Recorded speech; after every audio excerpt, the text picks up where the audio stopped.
Oggi si usa fare i weekend e non più le vacanze lunghe come una volta, come quella coppia di siciliani che decidono di fare un weekend a Rimini. Partono o sabato a mattina, arrivano a Rimini, all'8:30 e 9 se ne vanno a mare. Trasano gli angoli all'acqua, ne escono un'ore, ma no perché c'è usura, ma perché l'acqua sta fetendo. Passano una giornata al mare, arriva la sera. Classica uscita di coppie siciliane.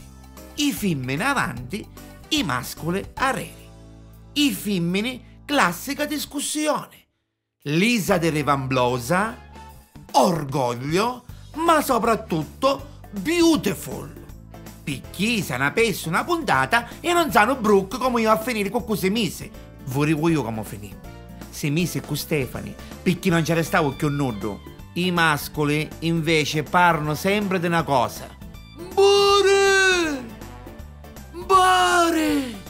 Bare italiana tedesca, bare! E tutta cuffe, bare! Pare l'autostrada del sole! Io ci facessi casallante! Si parte un altro, bare! Italiano olandese, bare! Cacciave tu muloni, ciao, bare! Nel frattempo ci cascano l'occhio di sua moglie. Bare! Italiano mia moglie. Cacciava in culo che parla una lavatrice in bare. A moglie un disi. Perché i mogliere quando vogliono sentire, sentono tutte cose. Fece finta di niente. Su gruppavo e nella sua testa pensavo ora da besso io.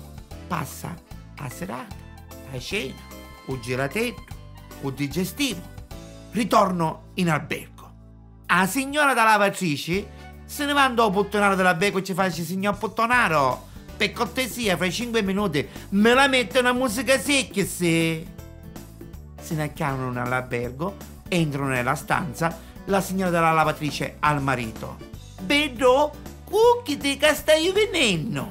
Ida si è inviccato al bagno, si spoglia allora, si avvia un litro di Chanel numero 5 alla Mary Monroe, si avvia un berizoma tigrato, reggiseno du misure che unica così ci sghiddavano, una sottana di vernice nera puttusa e una vestaglia che piume di iagina. Patta musica e sarà papotta. Tum! La signora si leva vestaglia, angudoria tipo palla e boom! Ciambica andava faccia. Aido ci cominciano a tesare i capelli. A sottana chi da pottosa sa scippa e ci tira tipo fionda da nocchio. Aido ci cominciano a baddiare l'occhio. Un reggiseno do misuri più nico o tira e parte solo. O perizoma non sulleva, su scippa direttamente. Chi sto imbazzisce? Beda, me ne facciamo qualche cosa. Che cosa pezzi con nudo che non si altro? Intanto la lavatrice è spasciata e poi da specie straccio che hai, lavati la mano con nudo.